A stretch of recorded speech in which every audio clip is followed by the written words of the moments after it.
Ladies and gentlemen, my name is James Faraz, and you're watching League Hotspot. Tonight I'm interviewing one of Orlando's hardest working queens, Miss Addison Taylor. She's known for working at the Big Three, Parliament, Pulse, and Revolution nightclub. She's also known for having her own pageant, working with other queens, Miss Large and Lovely. Tonight, I interview the great, the wonderful, the Miss Large and Lovely, Miss Addison Taylor.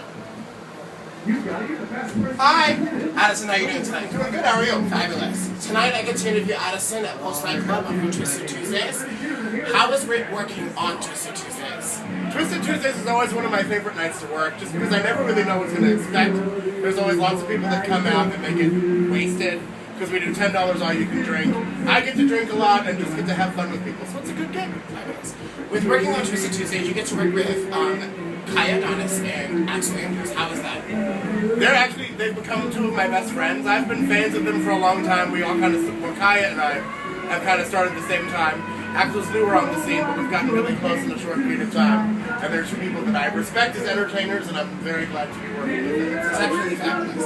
Now, you're also known as one of the hardest working queens in Florida, in Central Florida. Kind of speak on that, because you more than just work at a lot of the clubs here. You work at some of our local hotspot restaurants. I stay very busy. Very busy. Extremely. I get like one day off a month. Mondays I host the Sin Mondays at Parliament House with our amateur strip contest at midnight. Tuesdays I'm here at Pulse of Force for Twisted Tuesday. Every other Wednesday I'm at Parliament House for Camp Drag alongside Kitchen Galore. Thursdays I bartend happy hour at the Parliament House in the video bar. Friday, Saturday I'm at Pom Pom's Tea House in San Maceria.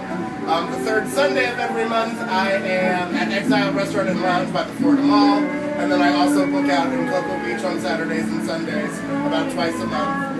And then it all starts again on that Monday. So Mama, no punk, that was exhausting listening to. That's my weekly You are working so hard. In addition to that, every 6 months I co-chair the Miss Large and Lovely and the Miss Comedy Queen National Pageants at the Parliament House. I also own 2 prelims to each of those pageants. So I stay very busy. She truly is one of the hardest working queens in Central Florida and Orlando. Now, there have been some rumors with season 5 of RuPaul's Drag Race currently running. A lot of people are talking about who will be the queens for season 6. A lot of people are thinking that you're going to be one of the queens for season 6. What is one of the big reasons on why you should be one of the queens for season 6 of RuPaul's Drag Race? I will preface by saying that the audition requirements aren't out yet. I've never auditioned for RuPaul's Drag Race before, but I've known people on every season, so I figure I'm going to at least make a tape this year because the worst they'll say is no. I think that I would be a good candidate for the show just because you never really know what I'm going to say. I kind of can fly off the handle like that, so I would make for great TV. Trust, it's one of the main exact reasons why I absolutely love you is because watching you as an entertainer and as a host, you've kind of always just been off the handle, and you always kind of keep people on the edge of their seats. I appreciate that, thank you. And I also think that I have a story to tell, so there's lots of things. Lots of people don't know a lot about me, and I kind of am very selective on who I share information with. I've just been kind of waiting for an avenue, I guess, to share my story. We can all definitely understand that. So yeah, I'll throw my hat into the ring. I mean, with being Addison Taylor and being this big personality and everything, what was the inspiration that made this phenomenal queen that we see here today? I've always loved drag because I take it seriously, but I don't take myself seriously. I know that lots of people who come out to bars come out because they're going through things in their lives and they just need an outlet to forget about their problems.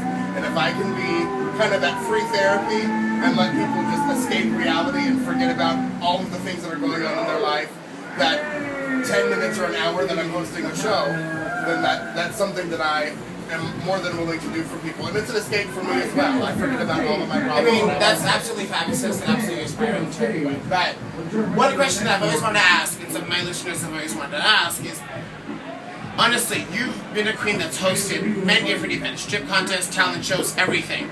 What is the absolute most craziest thing that has ever happened to you while working in drag? I could simply call them the incidents of 2011 and 2012. Wow. They have happened. Two whole years?